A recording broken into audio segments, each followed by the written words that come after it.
Hello, everybody, and thank you for joining me today on the Lifting the Curtain interview. Today, I'm joined by Beth Malone. Beth starred in the off-Broadway production of The Unsinkable Molly Brown in 2021. They recorded the album for the show, which has now been released. Hope you enjoy this conversation all about the album and the show.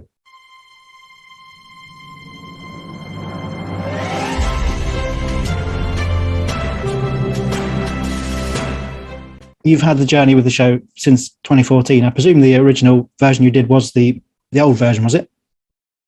No, we never did. I never did the old version. You've kind of always done the kind of. Yeah, I jumped in on this revival, when it was being developed, and I was there for. I think they had a couple of developmental productions before me, but never a full production. It was like table reads and 29-hour readings and things like that happened before I came on board. But I came on board in Denver, which is great because I'm from the Colorado area, which is where Molly Brown traveled from Missouri to Colorado and met JJ Brown, and the whole thing kind of takes place in Leadville, Colorado, which is very, very close to where I'm sitting right at this second.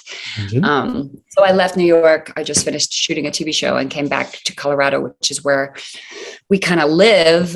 Since the pandemic, we moved here to get out of the city, and then we kind of stayed because just like this self-tape situation that you see, I'm sitting in my closet in Colorado, and I can audition for anything or around the world, or do Zoom meetings with people in the UK. So amazing. It's amazing how technology works. But how's it been then for you when you've had such a long run with the show? And obviously it's different productions kind of in that time maybe, but it's really an amazing journey. A really joyful journey.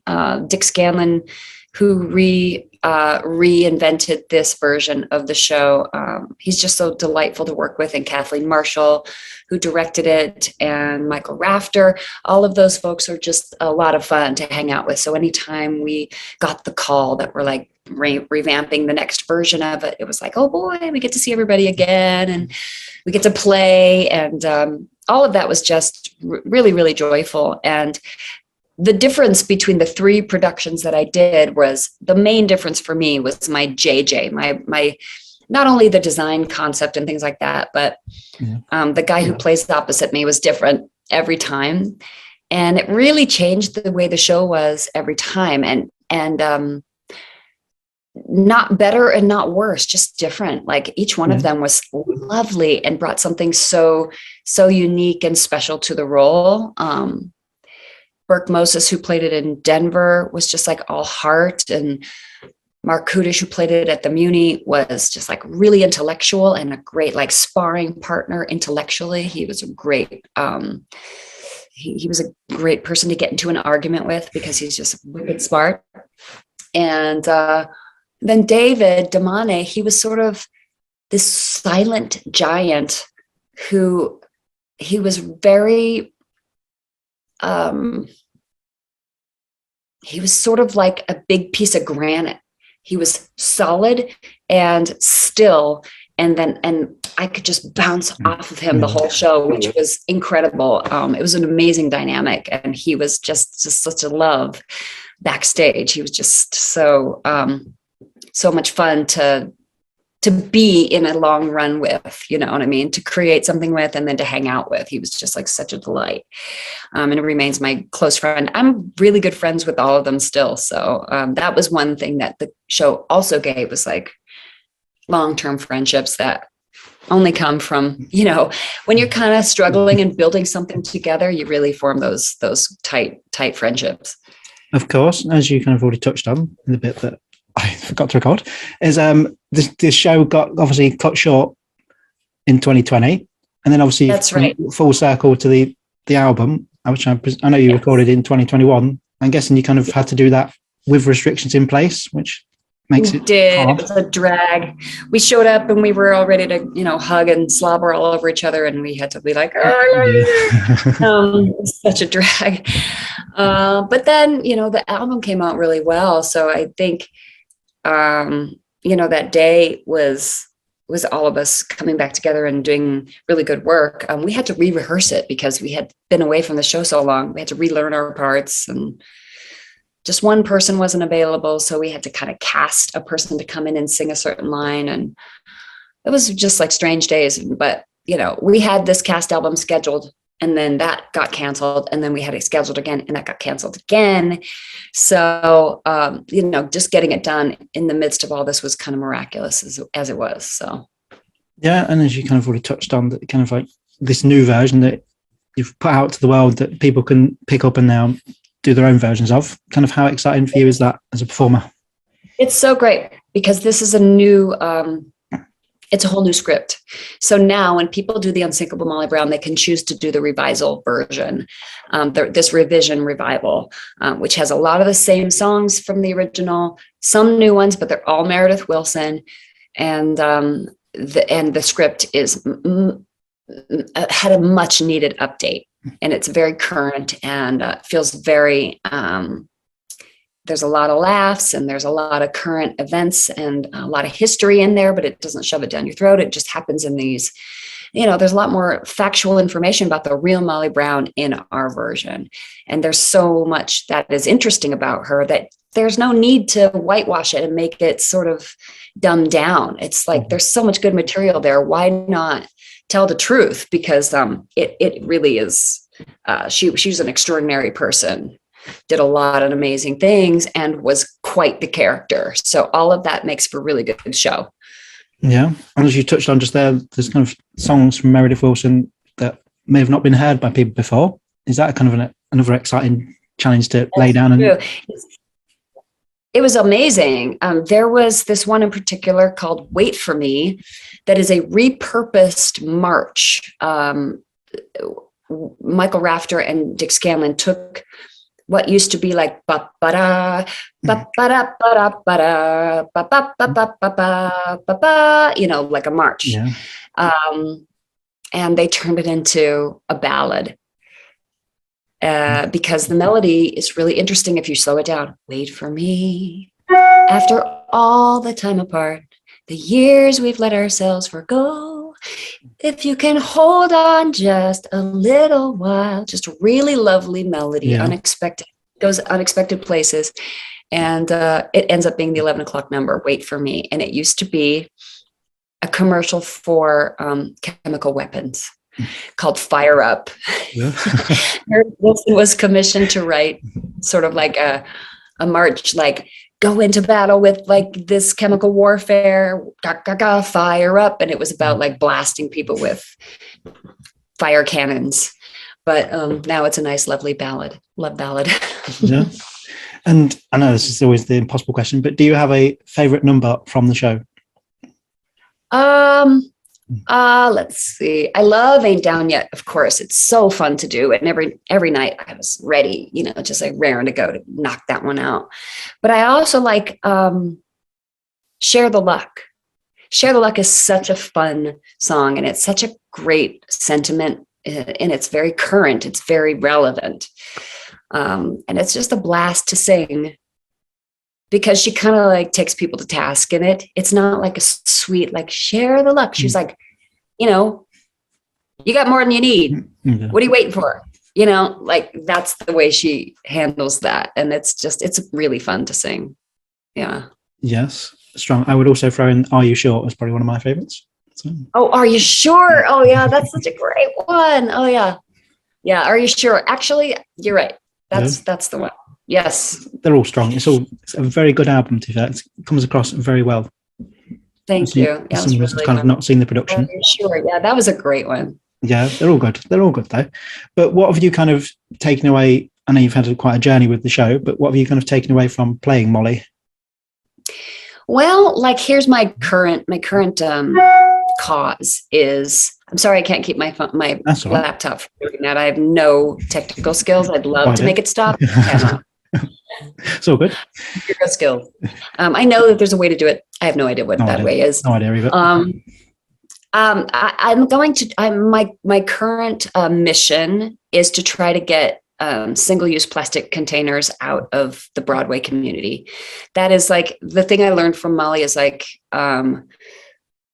you can't be everywhere doing everything, and you can't get overwhelmed by how messed up everything is, but you can take one cause at a time Focus your energy on it and fix it.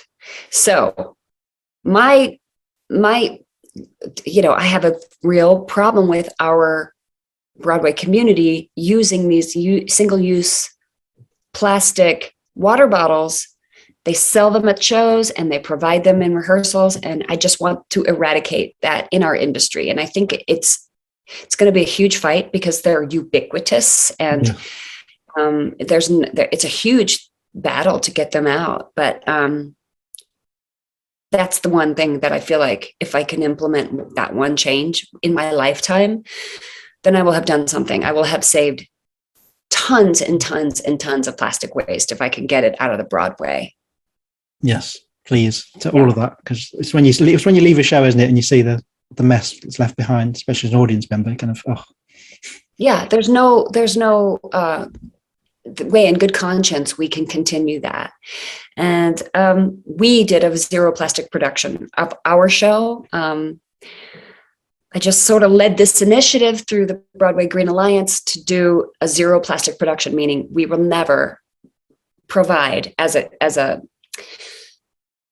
Molly Brown Inc. will never provide a single-use plastic container, and we will encourage everyone to bring their multi-use, refillable water situations. We will provide a bubbler, and we did, and it was great. And we managed it. It was hard. We got some pushback, and we had to sort of lean in a little bit. But that's what we did, and we did it. So we were proud. We were starting to try to challenge other casts to do the same thing, but it just like COVID came and the pandemic just took the conversation in a whole new direction. Yes. Well, fingers crossed that continues going forwards for you. But what would you want anyone to take away from listening to Molly Brown? Oh, that she's... Hope is contagious, and tenacity wins the day. Those are the two things that I find 100% true in my own life. You just can't give in to despair. There are things that make you despair, and you sit with them while you can, but you cannot let them bury you. You have to take action in order to feel okay yourself. Yeah. It's self-care to take action. It's not just for the person who is affected when you help. It's for you as well. And it really is contagious, because when you decide that all hope is not lost and there is actually good to be done, and it's not, we have not given up, then other people, they're waiting to hear that message so that they can also not feel like all hope is lost, because there is this sense right now, I think, in the world where it's like, I think it's too late. I think we're done, but it's not true. It's not true. We're still enjoying life on Earth as most people have known it throughout history. So we can save it. We have to try. We have to make a concerted effort and lean in. And that is what Molly Brown did every day of her life. We didn't have phones back then to like distract us and make us want to sit around and do nothing. We just had to get up and do something, rather than sit in your house. She got up, went out. She gave money to this charity and that charity, and like sought to influence. She couldn't even vote, but she sought to influence politics, and she ran, for Congress twice. So there was a lot that she, as a woman in that time couldn't do. We can do way more now. So that's what I want people to take away. Brilliant. And you probably get asked about this in every interview. So sorry about this. I'm going to throw it in there. Fun Home is obviously where I'm going to go here, because it was one of them shows that was a great album for me, kind of in lockdown to listen to. It's such like a easy listen to, comforting listen to. So thank you for that, because that was a great time. But kind of, how do you kind of reflect on that show? Oh my gosh. Well, the whole experience took, 10 years. So it was this epic journey, but between the first time that it showed up in my inbox and the time we took our final bow on closing night, I think it was maybe like a 10-year or 5 years, maybe. I don't know, 5 years. Now it's been 10 years, but, and I'm still processing it. It was such an amazing story. And Alison Bechdel's an incredible person, and she's a real person who I know. And that was her real father. And that was his real story and her real family. So you have to treat it with a lot of care and honesty, because it doesn't do to,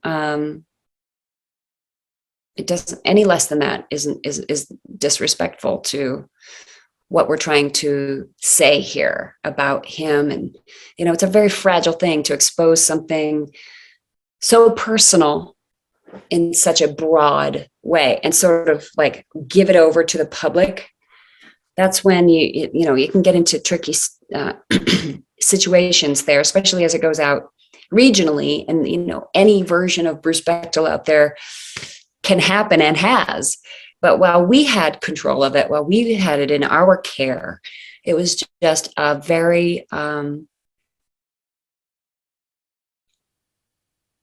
it was a very careful and caring treatment of that material, knowing that it was like someone's real family.